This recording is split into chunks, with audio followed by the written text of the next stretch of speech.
Hi മക്കളെ, ഇന്ന് നമ്മൾ പഠിക്കാൻ പോകുന്നത് സ്ട്രക്ചർ ഓഫ് ആറ്റം എന്ന ചാപ്റ്ററിൽ നിന്ന് പരീക്ഷയ്ക്ക് എന്തായാലും പഠിച്ചിരിക്കേണ്ട ചില ക്വസ്റ്റ്യൻസാണ്. ഇതറിയാതെ സ്ട്രക്ചർ ഓഫ് ആറ്റത്തിലെ ബാക്കി ക്വസ്റ്റ്യൻസിലേക്ക് പോവേണ്ട ആവശ്യമില്ല. ആദ്യം അറിഞ്ഞിരിക്കേണ്ട കാര്യങ്ങളാണ് ഇന്ന് നമ്മൾ ഡിസ്കസ് ചെയ്യുന്നത്. ആദ്യം പഠിക്കുന്നത് write any two properties of cathode ray. Cathode റേയുടെ ഏതെങ്കിലും രണ്ട് പ്രോപ്പർട്ടി പറയാനാണ്. എടാ, വൃത്തിക്ക് പഠിച്ചു വെച്ചോളണം. കാഥോഡ് റേയുടെ ഒന്നാമത്തെ പ്രോപ്പർട്ടിയാണ് അയാളുടെ ഇ/എം റേഷ്യോ കോൺസ്റ്റൻ്റ് ആണ് എന്നത്. അയാളുടെ ഇ/എം റേഷ്യോ എന്താണ്? കോൺസ്റ്റൻ്റ് ആണ്.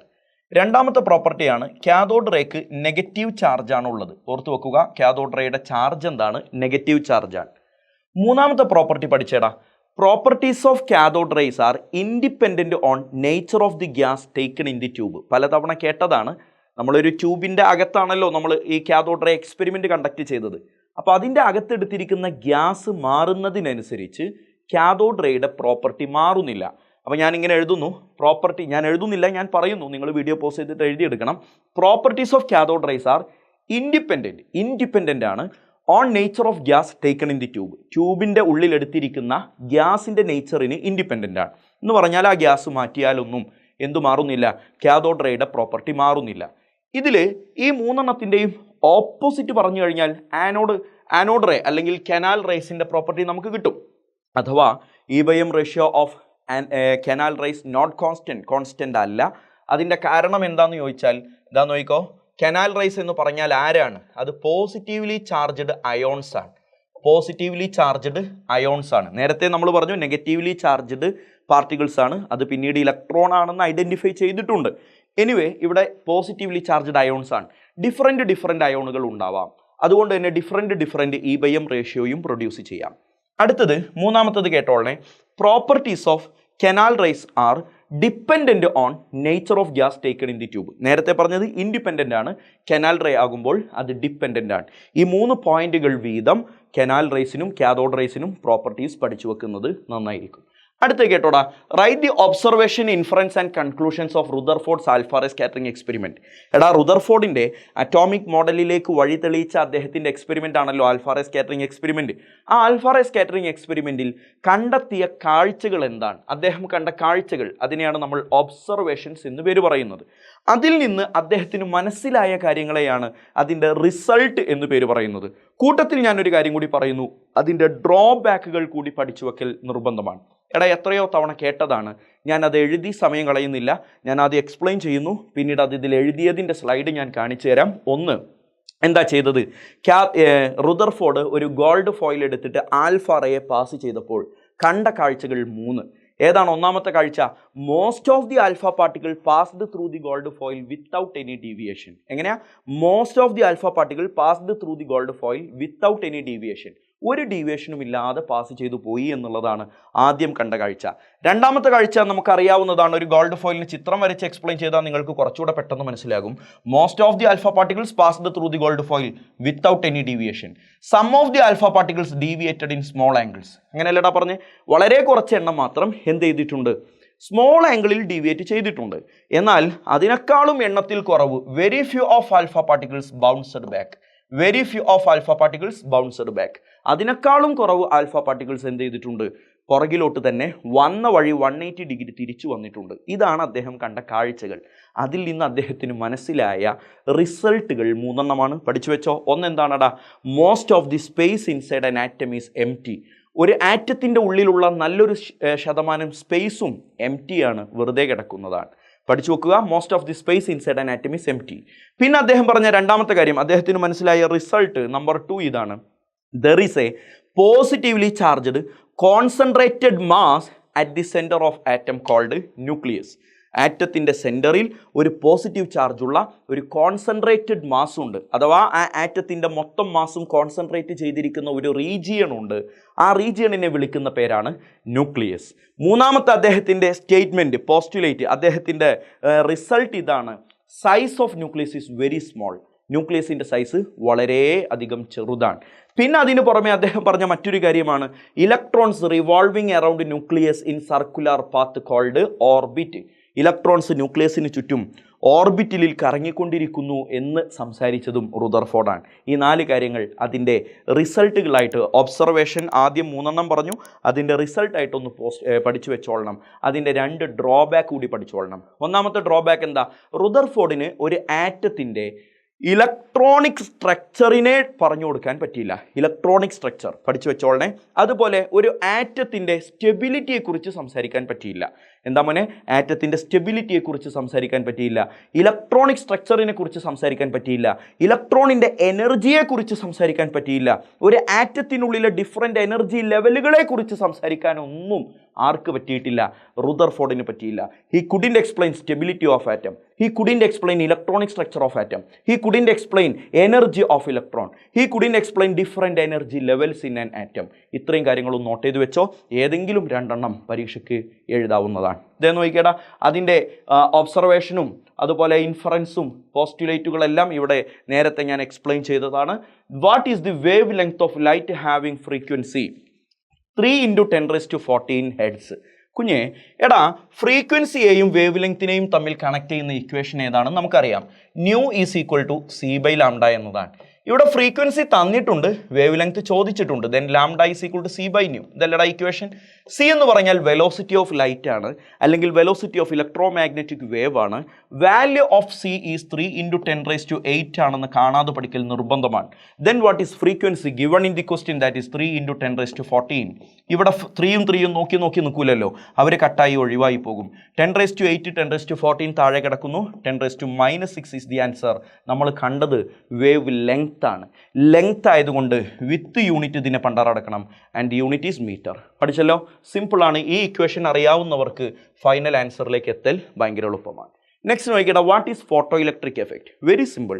എടാ, പൊട്ടാസ്യം, റുബീഡിയം, സീഷ്യം പോലെയുള്ള ലോ അയണൈസേഷൻ എൻതാൽപ്പിയുള്ള എലമെൻറ്റുകൾ ആരാണ്? പൊട്ടാസ്യം, റുബീഡിയം, സീഷ്യം പോലെയുള്ള ലോ അയണൈസേഷൻ എൻതാൽപ്പിയുള്ള ആറ്റത്തിലേക്ക് ഒരു ബീം ഓഫ് ലൈറ്റ് വന്നിടിച്ചു കഴിഞ്ഞാൽ, ഒരു ലൈറ്റ് എനർജിയോടുകൂടെ വന്നിടിച്ചു കഴിഞ്ഞാൽ അവിടെ നിന്ന് ഇലക്ട്രോൺസ് എമിറ്റ് ചെയ്യുന്നു. This phenomenon is called photoelectric effect. എൻ്റെ ഭാഷയിൽ ഞാൻ പറഞ്ഞു തരുന്നുണ്ട്, കേട്ടോളണേ. When a beam of light, ഒരു ബീം ഓഫ് ലൈറ്റ് എന്ന് പറഞ്ഞാൽ ഒരു സ്ട്രീം ഓഫ് ലൈറ്റ്, ഫോട്ടോണുകളുടെ ഒരു കൂട്ടം, hit on the surface of elements like, എവിടെ വന്ന് ഹിറ്റ് ചെയ്യുന്നു? ഹിറ്റെന്നോ സ്ട്രൈക്കെന്നോ എന്തെങ്കിലും പറ. Hit on the surface of elements like potassium, rubidium and caesium. Potassium, rubidium, caesium പോലെയുള്ള എലമെൻറ്റുകളുടെ സർഫസിൽ വന്നിടിക്കുമ്പോൾ ഇലക്ട്രോൺസ് ആർ എമിറ്റഡ്. ആര് പുറത്തേക്ക് വരുന്നു? ഇലക്ട്രോണുകൾ പുറത്തേക്ക് വരുന്നു. And this phenomenon is called photoelectric effect. പഠിച്ചല്ലോ? ആ സ്റ്റേറ്റ്മെൻറ്റ് ഒന്ന് എഴുതി വെച്ചോ.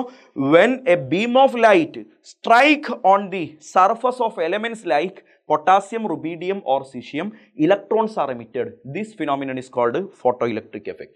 Write any 2 important results observed during photoelectric effect. എടാ, റിസൾട്ട്, ഇമ്പോർട്ടൻ്റ് ആയിട്ടുള്ള റിസൾട്ട് എഴുതാനാണ്. ഒന്നാമത്തെ റിസൾട്ട് കേട്ടോളണേ, ശരിക്കും ശ്രദ്ധിച്ച് കേട്ടോടാ.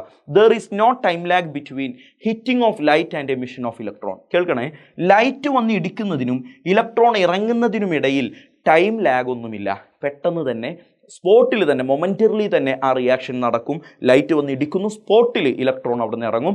There is no time lag between hitting of light and emission of electron. രണ്ടാമത്തത്, a minimum amount of energy is required by the atom. ഈ ആറ്റം വരുന്ന ലൈറ്റിൻ്റെ കയ്യിൽ നിന്ന് ഒരു minimum amount of energy require ചെയ്യുന്നുണ്ട്, ആവശ്യപ്പെടുന്നുണ്ട്. ആ മിനിമം എമൗണ്ട് ഓഫ് എനർജിയെ നമ്മൾ വിളിക്കുന്ന പേരാണ് വർക്ക് ഫംഗ്ഷൻ. എന്താണ് പേര്? വർക്ക് ഫംഗ്ഷൻ എന്നാണ് പേര്. ഞങ്ങൾ സയൻറ്റിസ്റ്റുകൾ ഈ വർക്ക് ഫംഗ്ഷനെ W0 എന്നാണ് റെപ്രസെൻറ്റ് ചെയ്യാറുള്ളത്. അപ്പോൾ എന്താണ് work function? There is a minimum amount of energy is required by the atom from the light, അല്ലെങ്കിൽ from the beam of light. ആ minimum amount of energy is called work function. പഠിച്ചല്ലോ? 2 important ആയിട്ടുള്ള റിസൾട്ടുകളാണ്. Threshold frequency of a metal തന്നിട്ടുണ്ട്. ഈ തന്നിരിക്കുന്ന ആൾ threshold ഫ്രീക്വൻസിയാണ്. ന്യൂ0 എന്ന് ഞാൻ അവിടെ റെപ്രസെൻറ്റ് ചെയ്യുന്നു. 7 × 10⁻14. Calculate the kinetic energy. Kinetic energy calculate ചെയ്യണം. കൈനറ്റിക് എനർജി കാൽക്കുലേറ്റ് ചെയ്യാനുള്ള ഇക്വേഷൻ ഇതാണ് മോനെ. Kinetic energy is equal to H × nu minus ന്യൂ0. കാണാതെ പഠിക്കണേ. H × ന്യൂ മൈനസ് ന്യൂ0 of an emitted electron when radiation of frequency 1 × 10⁻15 hits on this metal. Nu ഇവിടെ തന്നിട്ടുണ്ട്. ആരാണ് ന്യൂ? എവിടെ? ന്യൂ എവിടെ? നോക്കിയടാ, ന്യൂ ഇവിടെ തന്നിട്ടുണ്ട്. ന്യൂ എന്ന് പറയുന്നത് 1 × 10⁻15 ആണ്. ഞാനിവിടെ എഴുതുന്നുണ്ട് ന്യൂ ഈസ് ഈക്വൽ ടു 1 × 10⁻15. കഴിഞ്ഞു, കലാപരിപാടി കഴിഞ്ഞു.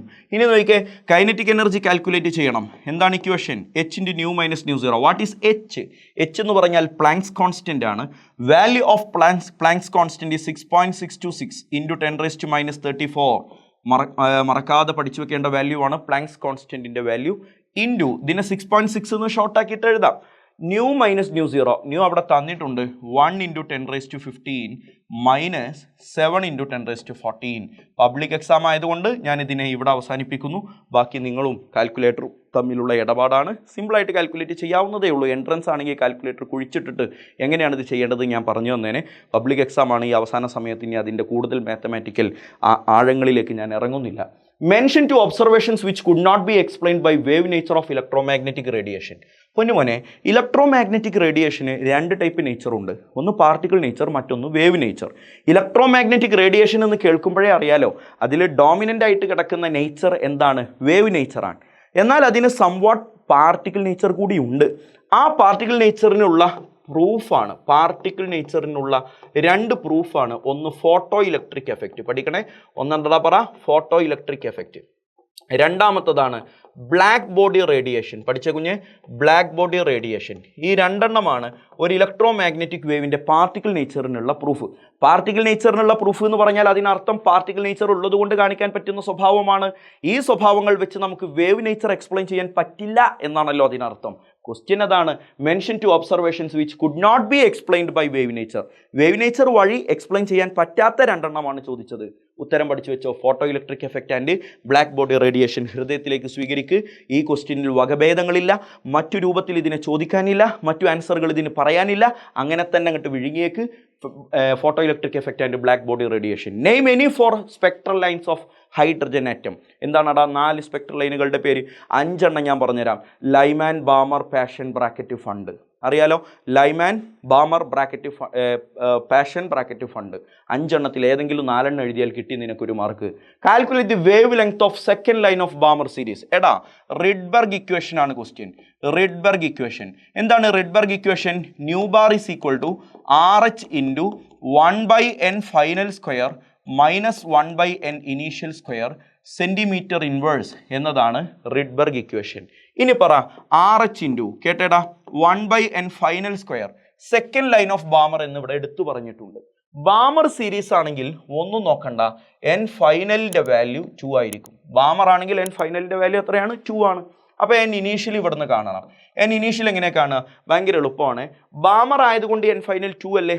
ആ 2ൻ്റെ കൂടെ 2 പ്ലസ് എത്രാമത്തെ വരെയാണ് പറഞ്ഞത്? 2ാമത്തെ ലൈൻ എന്നല്ലേ പറഞ്ഞത്? അപ്പോൾ ഇവിടെ ഒരു 2 ആഡ് ചെയ്താൽ മതി. 2 + 2 എത്രയാടാ? 4. n ഇനീഷ്യൽ കിട്ടിയില്ലേ? 4 ആണെന്ന്. Suppose first line of Balmer എന്നായിരുന്നെങ്കിൽ നമ്മൾ എന്ത് ചെയ്യും? ബാമർ ആയതുകൊണ്ട് n ഫൈനൽ 2, ഫസ്റ്റ് ലൈൻ ആയതുകൊണ്ട് ആ 2ൻ്റെ കൂടെ 1 കൂടി ചേർത്തിട്ട് ആൻസർ 3 എന്ന് പറഞ്ഞേനെ. അപ്പോൾ n ഇനീഷ്യൽ ഇവിടെ 4 ആണ്. ദെൻ ആ വാല്യൂ ഇവിടെ സബ്സ്റ്റിറ്റ്യൂട്ട് ചെയ്യാണ്. 1/n final square. What is n final? ഫൈനലിൻ്റെ വാല്യൂ 2 ആണ്.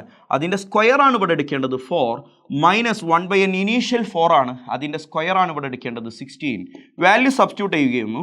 ഇതാ നോക്കിക്കേ, RH ഇൻറ്റു ക്രോസ് മൾട്ടിപ്ലിക്കേഷൻ നടത്തിയാൽ 16 - 4 ഈസ് ഈക്വൽ ടു 12 എന്ന് വരും. 4 × 16 താഴെ അങ്ങനെ തന്നെ ഉണ്ടാകും. 12ഉം 4ഉം കട്ടായി പോയാൽ മുകളിൽ 3 എന്ന് വരും. And final answer is 3/16 RH centimetre inverse എന്നതാണ് ന്യൂ ബാർ. നിന്നോട് ചോദിച്ചത് ന്യൂ ബാർ അല്ല, നിന്നോട് ചോദിച്ചത് വേവ് ലെങ്ത് ആണ്. അപ്പോൾ ന്യൂ ബാർ കിട്ടിക്കഴിഞ്ഞാൽ വേവ് ലെങ്ത് കാണാൻ ലാംഡ ഈസ് ഈക്വൽ ടു 1/ന്യൂ ബാർ എന്ന നഗ്ന സത്യത്തെ ഞാൻ കടമെടുക്കുകയാണ്. നമുക്ക് ലാംഡയാണ് വേണ്ടത്. കിട്ടിയ ന്യൂ ബാറിനെ തിരിച്ചു പറഞ്ഞാൽ മതി. കിട്ടിയ ന്യൂ ബാറിനെ തിരിച്ചു പറഞ്ഞാൽ lambda is equal to 3/16 RH reciprocal ഇട്ടാൽ RH താഴെ വരും. RH താഴെയല്ലേ വരിക? അപ്പം എന്ത് വരും പറ? 3/16 RH എന്നതിൽ RH താഴെ വന്നു കഴിഞ്ഞാൽ മായ്ക്കാൻ നിൽക്കുന്നില്ല.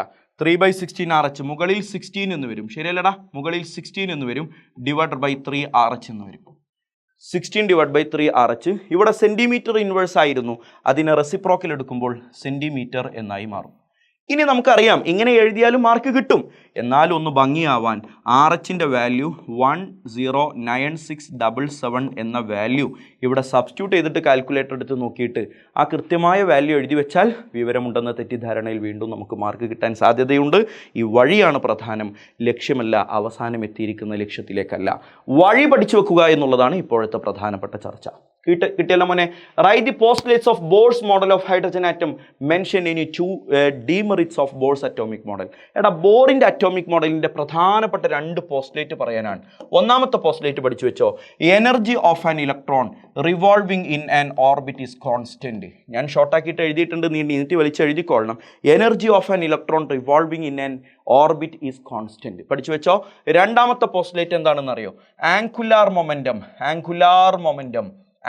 momentum of an electron revolving in an orbit is quantized. Angular momentum of an electron in an atom is quantized. Angular momentum quantized ആണ്. ഇതാണ് അതിൻ്റെ 2 പോസ്റ്റ്ലേറ്റ്. ഇനിയും പോസ്റ്റ്ലേറ്റുകൾ ഉണ്ട്, ചോദിച്ചത് 2 എണ്ണമാണ്. Mention any 2 demerits of the model. ഒന്നാമത്തെ demerit, it is only applicable for hydrogen and hydrogen like species. Hydrogen like സ്പീഷീസുകൾക്കും മാത്രം ആപ്ലിക്കബിൾ ആണ്. എന്താ ഹൈഡ്രജൻ ലൈക്ക് സ്പീഷീസ് എന്ന് പറഞ്ഞാൽ? ഒരു ഇലക്ട്രോൺ മാത്രമുള്ള ആളുകളല്ലേടാ ഹൈഡ്രജൻ ലൈക്ക് സ്പീഷീസ്. അപ്പോൾ ഒരു ഇലക്ട്രോൺ മാത്രമുള്ള ആളുകൾക്ക് മാത്രമാണ് ബോറിൻ്റെ അറ്റോമിക് തിയറി പറയാൻ പറ്റുള്ളൂ എന്നത് ബോറിൻ്റെ വല്ലാത്തൊരു പോരായ്മയാണ്. രണ്ടാമത്തെ പോരായ്മയാണ് എനി 2 ഡീമെറിറ്റ് ആണ്. രണ്ടാമത്തെ പോരായ്മയാണ് he couldn't explain Zeeman effect. അദ്ദേഹത്തിന് സീമൻ എഫക്റ്റ് എന്താണെന്നോ സ്റ്റാർക്ക് എഫക്റ്റ് എന്താണെന്നോ എക്സ്പ്ലെയിൻ ചെയ്യാൻ പറ്റിയില്ല. 2 വാക്കുകൾ ഓർത്തു വെച്ചോ. He couldn't explain Stark effect and Zeeman effect. എങ്ങനെയാണ് നാവിന് സുഖമെങ്കിൽ, എങ്ങനെയാണ് വഴങ്ങുന്നതെങ്കിൽ പഠിക്കുക. He couldn't explain Zeeman effect and Stark effect. എടാ വളരെ പ്രധാനപ്പെട്ട 4 നിയമങ്ങളാണ് ഇപ്പോൾ നിങ്ങൾ സ്ക്രീനിൽ കാണുന്നത്. State Heisenberg's uncertainty principle. എന്താ ഹെയ്സൻബർഗ്സ് അൺസർണിറ്റി പ്രിൻസിപ്പിൾ? പെട്ടെന്ന് ഞാനൊന്ന് പറഞ്ഞു പോകാം. Position and momentum of microscopic particles like electrons cannot be calculated simultaneously. ആണി അടിച്ചങ്ങോട്ട് കയറ്റി വെക്ക്. ഹെയ്സൻബർഗിൻ്റെ അൺസർണിറ്റി പ്രിൻസിപ്പിൾ എന്താ? ഒരു മൈക്രോസ്കോപ്പിക് പാർട്ടിക്കിൾ ലൈക്ക് ഇലക്ട്രോണിനെ പോലെയുള്ള മൈക്രോസ്കോപ്പിക് പാർട്ടിക്കിളിൻ്റെ പൊസിഷനും മൊമെൻറ്റവും ഒരുമിച്ച് കാൽക്കുലേറ്റ് ചെയ്യാൻ പറ്റില്ല. അടുത്ത നമുക്ക് പറയാനുള്ളത് പോളീസ് എക്സ്ക്ലൂഷൻ പ്രിൻസിപ്പിൾ ആണ്. ഹെയ്സൻബർഗിൻ്റെ അൺസർണിറ്റി പ്രിൻസിപ്പിൾ ഇവിടെ ഞാൻ എഴുതി കൊടുത്തിട്ടുണ്ട്. അടുത്തത് പോളീസ് എക്സ്ക്ലൂഷൻ പ്രിൻസിപ്പിൾ, ഓഫ് ബാ പ്രിൻസിപ്പിൾ, ഹൺസ് റൂൾ. അവസാനമുള്ള 3 റൂളുകളാണ്. നമുക്ക് ഓരോന്ന് പഠിക്കാം. ആദ്യം ഓഫ് ബാ പ്രിൻസിപ്പിൾ ആണ്. എന്താണ് ഓഫ് ബാ പ്രിൻസിപ്പിൾ എന്നതിൻ്റെ സ്റ്റേറ്റ്മെൻറ്റ് നിങ്ങളിപ്പോൾ സ്ക്രീനിൽ കാണുന്നുണ്ട്. അതേപടി നിങ്ങൾക്ക് കാണാതെ പഠിക്കാൻ താല്പര്യമുള്ളവർക്ക് ഇതൊന്ന് സ്ക്രീൻഷോട്ട് എടുത്ത് വെക്കാം. സിമ്പിളായിട്ട് ഞാനിതിനെ എക്സ്പ്ലെയിൻ ചെയ്യാം. എങ്ങനെയാണോ അറ്റോമിക് ഓർബിറ്റൽസിൻ്റെ എനർജിയുടെ ഇൻക്രീസിങ് ഓർഡർ, അതേ ഓർഡറിലാണ് ഇലക്ട്രോണിൻ്റെ ഫില്ലിംഗ് നടക്കുന്നത്. എന്താടാ? Filling of electrons in atomic model take place in the increasing order of their energy. അപ്പോൾ എനർജി ഏറ്റവും കുറഞ്ഞ ആളിലാണ് ആദ്യം ഫില്ലിംഗ് നടക്കുക, അത് കഴിഞ്ഞിട്ട് അടുത്ത ആളിൽ, അത് കഴിഞ്ഞിട്ട് ഹയർ എനർജി, അത് കഴിഞ്ഞിട്ട് ഹയർ എനർജി. അങ്ങനെ ഹയർ എനർജിയുള്ള ഓർബിറ്റലുകളിലേക്കാണ് ഇലക്ട്രോണിൻ്റെ ഫില്ലിംഗ് നടക്കുക. ആദ്യം ഫില്ലിംഗ് നടക്കുന്നത് ലോവർ എനർജി ഉള്ള ആൾക്കാണ്. Filling of electrons in atomic orbital take place in the increasing order of their energy എന്നതാണ് ഓഫ് ബാ പ്രിൻസിപ്പിൾ. പഠിച്ചു വെച്ചോളണേ. അടുത്ത എന്താണ്? Hund's rule of maximum multiplicity. എല്ലാവർക്കും അറിയാവുന്ന കാര്യമാണ്. 3 ഓർബിറ്റൽ, ഒരേ എനർജിയുള്ള 3 ഓർബിറ്റൽ തന്നു കഴിഞ്ഞാൽ ഈ ഓർബിറ്റലിൽ എല്ലാവർക്കും അറ്റ്ലീസ്റ്റ് 1 ഇലക്ട്രോൺ എങ്കിലും കൊടുത്തു കഴിഞ്ഞതിന് ശേഷമേ ആദ്യത്തെ ഓർബിറ്റലുകളിൽ എന്ത് നടക്കാൻ പാടുള്ളൂ? പെയറിംഗ് നടക്കാൻ പാടുള്ളൂ എന്ന നിയമമാണ് ഏത്? Hund's rule of maximum multiplicity. അപ്പോൾ Hund's rule of maximum multiplicity എന്താണ്? Pairing of electron take place only if the other atomic orbitals having same energy has got at least 1 electron. ബാക്കിയുള്ള ഓർബിറ്റലുകൾക്ക് 1 ഇലക്ട്രോൺ എങ്കിലും കിട്ടിയാൽ മാത്രമേ എന്ത് ചെയ്യുള്ളൂ? പെയറിംഗ് നടക്കുള്ളൂ എന്ന നിയമമാണ് ഹൺസ് റൂൾ. അപ്പോൾ എന്താണ് പോളിയുടെ എക്സ്ക്ലൂഷൻ പ്രിൻസിപ്പിൾ? നമുക്കറിയാം. എന്താണ്? ക്വാണ്ടം നമ്പേഴ്സിനെ കുറിച്ച് നമ്മൾ ഇനി സംസാരിക്കും. എന്തിനാണ് ക്വാണ്ടം നമ്പർ എന്ന് നമ്മൾ പറയും. ക്വാണ്ടം നമ്പർ എന്ന് പറഞ്ഞാൽ ഒരു ഇലക്ട്രോണിന് അഡ്രസ്സ് കൊടുക്കാനാണ്. അപ്പോൾ ഒരേ സെറ്റ് ഓഫ് ക്വാണ്ടം നമ്പർ ഉള്ള 2 ഇലക്ട്രോണുകൾ ഒരു ആറ്റത്തിൽ എക്സിസ്റ്റ് ചെയ്യില്ല. ഒരേ സെറ്റ് ഓഫ് ക്വാണ്ടം നമ്പർ ഉള്ള 2 ഇലക്ട്രോണുകൾ ഒരു ആറ്റത്തിൽ എക്സിസ്റ്റ് ചെയ്യില്ല എന്ന നിയമമാണ് പോളിസ് എക്സ്ക്ലൂഷൻ പ്രിൻസിപ്പിൾ.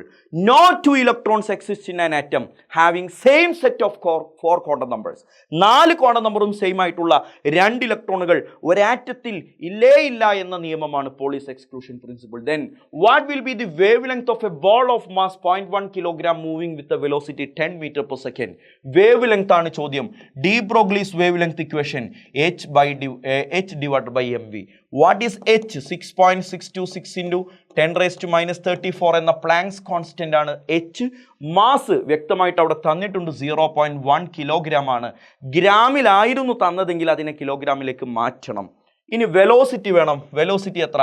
10 ആണ്. 0.1 × 10 എന്ന് പറഞ്ഞാൽ 1 എന്നല്ലേടാ. And the final answer is, ഈ ഡിനോമിനേറ്ററിലുള്ള വാല്യൂ 1 ആയി പോയത് കൊണ്ട് 6.626 × 10⁻34 എന്ന് ഫൈനൽ ആൻസർ വരും. നമ്മൾ കണ്ടത് വേവ് ലെങ്ത് ആണ്. വേവ് ലെങ്ത് ആയതുകൊണ്ട് unit metre. And this is the correct answer. Name all quantum numbers. ഏതൊക്കെയാണ് all quantum numbers? Principal quantum number, azimuthal quantum number, magnetic quantum number, spin quantum number. എഴുതിക്കോ. Principal, azimuthal, magnetic and spin quantum number. Write all the 4 quantum numbers of valence electrons of sodium. എടാ sodium എന്ന് പറഞ്ഞാൽ Na 11ാമത്തെ element ആണ്. 1s2, 2s2, 2p6 and 3s1 എന്നതാണ് സോഡിയത്തിൻ്റെ electronic configuration. ഈ 3s1 എന്നതാണല്ലോ സോഡിയത്തിൻ്റെ വാലൻസ് electron. അവസാനത്തെ electron ആണല്ലോ വാലൻസ് electron. അതിൻ്റെ principal quantum number, azimuthal quantum number, magnetic quantum number, spin quantum number ഒക്കെ ഒന്ന് എഴുതാനാണ് പറഞ്ഞത്. പ്രിൻസിപ്പൽ ക്വാണ്ടം നമ്പർ ഭയങ്കര സിമ്പിളാണ്. ഇതിൽ കാണുന്ന നമ്പർ ഏതാണ്? 3 അല്ലേ? ആ 3 ഇവിടെ ഇങ്ങോട്ട് എടുത്ത് എഴുതിയാൽ മതി. Principal quantum number 3. Azimuthal quantum number നോക്കിയേ. എസ് ആണെങ്കിൽ അസിമുത്തൽ ക്വാണ്ടം നമ്പറിൻ്റെ വാല്യൂ 0 ആണ്. പി ആണെങ്കിൽ അസിമുത്തൽ ക്വാണ്ടം നമ്പർ 1 ആണ്. ഡി ആണെങ്കിൽ 2 ആണ്. എഫ് ആണെങ്കിൽ 3 ആണ് എന്നുള്ളത് നിങ്ങൾക്ക് അറിയാവുന്ന കാര്യമാണ്. ഇവിടെ എസ് ആണല്ലോ. എസ്സിലുള്ള അസിമുത്തൽ ക്വാണ്ടം നമ്പർ 0 ആണ്. Then magnetic quantum number. Azimuthal quantum number 0 ആണെങ്കിൽ മാഗ്നറ്റിക് ക്വാണ്ടം നമ്പറും 0 ആയിരിക്കും. അതിനപ്പുറത്തേക്കുള്ള വാല്യൂസ് ചോദിക്കാൻ സാധ്യതയില്ല. അപ്പോൾ അസിമുത്തൽ ക്വാണ്ടം നമ്പർ 0 ആണെങ്കിലുള്ള കേസ് ശരിക്കും പഠിച്ചു വെച്ചോ. മാഗ്നറ്റിക് ക്വാണ്ടം നമ്പറും 0 ആയിരിക്കും. എസിൻ്റെ വാല്യൂ പിന്നെ നിൻ്റെ ഇഷ്ടമാണ്. അതിന് നിനക്ക് +½ എന്ന് കൊടുക്കണമെങ്കിൽ കൊടുക്കാം, -½ എന്ന് കൊടുക്കണമെങ്കിലും കൊടുക്കാം. അത് നിൻ്റെ ഇഷ്ടമാണ്. Okay. Sketch the shape of 2s orbital. എടാ 2s ഓർബിറ്റലിൻ്റെ ഷേപ്പ് വരയ്ക്കാൻ പറഞ്ഞാൽ ഒരു എക്സ് ആക്സിസും ഒരു വൈ ആക്സിസും വരയ്ക്കുക. 2s അല്ലേ? സ്ഫെറിക്കലാണ്. അപ്പോൾ ഒരു സ്ഫെറിക്കലായിട്ട് ഒരു ഓർബിറ്റൽ വരച്ചാൽ ദാറ്റ് ഈസ് 2s ഓർബിറ്റൽ. നമുക്കറിയാം ആ 2sൻ്റെ ഉള്ളിൽ മറ്റൊരാൾ കിടക്കുന്നുണ്ട്. ആരാണത്? അതിനെ നമുക്ക് 1s ഓർബിറ്റൽ എന്ന് നമുക്കതിനെ അടയാളപ്പെടുത്തണമെങ്കിൽ പെടുത്തിയാൽ മതി. അപ്പോൾ അത് അടയാളപ്പെടുത്തേണ്ട കാര്യം നമ്മളോട് 2s ആണല്ലോ ചോദിച്ചത്. എന്നാൽ അതിൻ്റെ ഉള്ളിലുള്ള ഓർബിറ്റലിനെ നമ്മൾ അവിടെ കാണിച്ചേക്കൂ. അതിൻ്റെ ഇടയിൽ ഇലക്ട്രോണിനെ കാണപ്പെടാൻ സാധ്യതയില്ലാത്ത ഒരു നോഡ് കൂടി ഉണ്ടാകും. അതുകൊണ്ടാണ് നമ്മളിത് 2 സ്ഫിയർ ആയിട്ട് കാണിച്ചത്. അപ്പോൾ 2s ആണെങ്കിൽ 2 സ്ഫിയർ വരയ്ക്കുക, 3s ആണെങ്കിൽ 3 സ്ഫിയർ വരയ്ക്കുക, 4s ആണെങ്കിൽ 4 സ്ഫിയർ വരയ്ക്കുക. That's all. XY ആക്സിസുകളുണ്ട്. Represent the following subshells. n=2 ആണ്, n=2 ആണ്, l=1 ആണ് തന്നിരിക്കുന്നത്. n=2 ആണ്, l=1 ആണ്. എടാ n=2 എന്ന് പറഞ്ഞാൽ നമ്മൾ 2 എന്ന് എഴുതി. l=1 എന്ന് പറഞ്ഞാൽ നമ്മൾ p എന്ന് എഴുതി. അങ്ങനെയല്ലടാ പഠിപ്പിച്ച്. l=2, n=1, 2p ഓർബിറ്റലാണ്. Then n=3 ആണ്, l=2 ആണ്. നോക്കിയടാ n 3 ആണെങ്കിൽ 3 എന്ന് എഴുതി, l 2 ആണെങ്കിൽ d എന്ന് എഴുതി. തൊട്ട് മുമ്പത്തെ സ്ലൈഡിൽ നമ്മളത് പഠിപ്പിച്ചതാണ്. പ്രിൻസിപ്പൽ അസിമുത്തൽ ക്വാണ്ടം SPDFൻ്റെ അസിമുത്തൽ ക്വാണ്ടം നമ്പറുകളുടെ കാര്യങ്ങൾ നമ്മൾ ഇതിൻ്റെ മുമ്പത്തെ സ്ലൈഡിൽ പഠിപ്പിച്ച് കഴിഞ്ഞിട്ടുള്ളതാണ്. ദെൻ നെക്സ്റ്റ് ആരാ? Number of radial nodes in 4p orbital. എടാ റേഡിയൽ നോഡ് കാണാനുള്ള ഇക്വേഷൻ n-l-1 ആണെന്ന് മറക്കാതിരിക്കുക. അതാണ് ഇവിടെയുള്ള ആകെ അറിഞ്ഞിരിക്കേണ്ട അറിവ്. എന്താണ്? n-l-1. ആരുടെ? 4p ഓർബിറ്റലിൻ്റെ. 4p എന്ന് പറഞ്ഞാൽ n=4ഉം l=1 ആണല്ലോ.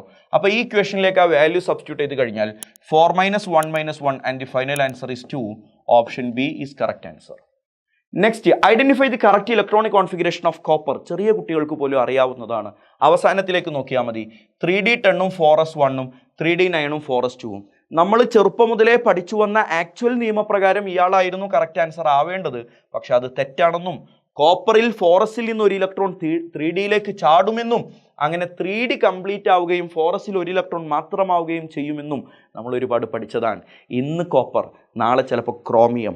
കോപ്പറും ക്രോമിയവും ആ ഇലക്ട്രോണിക് കോൺഫിഗറേഷനിലെ ഡിഫറൻസ് ശരിക്കും നോക്കി വെച്ചോളണം. വൈ കോപ്പർ ഇങ്ങനെ ഒരു ഇലക്ട്രോൺ ഇങ്ങനെ ചാടിക്കളിക്കുന്നു? ബിക്കോസ് 3d10 ആയി മാറും. 3d10 ആയി മാറിയാൽ അയാൾക്ക് ഫുൾ ഫിൽഡ് കോൺഫിഗറേഷൻ കിട്ടും. ഫുൾ ഫിൽഡ് കോൺഫിഗറേഷൻ കിട്ടിയാൽ അയാൾ എക്സ്ട്രാ സ്റ്റേബിൾ ആകും. പഠിച്ചില്ലേ? ഒരു 10-15 ക്വസ്റ്റ്യൻ ഞാനിപ്പോൾ ഈ ഒരു ചെറിയ വീഡിയോയിൽ ഇൻക്ലൂഡ് ചെയ്തു. ഈ 15 എണ്ണം പഠിച്ചിട്ടായിരിക്കണം ഇതിനപ്പുറത്തേക്കുള്ള സ്ട്രക്ചർ ഓഫ് ആറ്റത്തിലെ ബാക്കി കണ്ടന്റ് നിങ്ങൾ നോക്കേണ്ടത്. ഇതുപോലെ മറ്റു ചാപ്റ്ററുകളുടെയും ഷുവർ ക്വസ്റ്റ്യൻസ് നിങ്ങളിലേക്ക് എത്തും. വൃത്തിക്ക് പഠിക്കുക. അടുത്ത ക്ലാസ്സിൽ കാണാം. Thank you.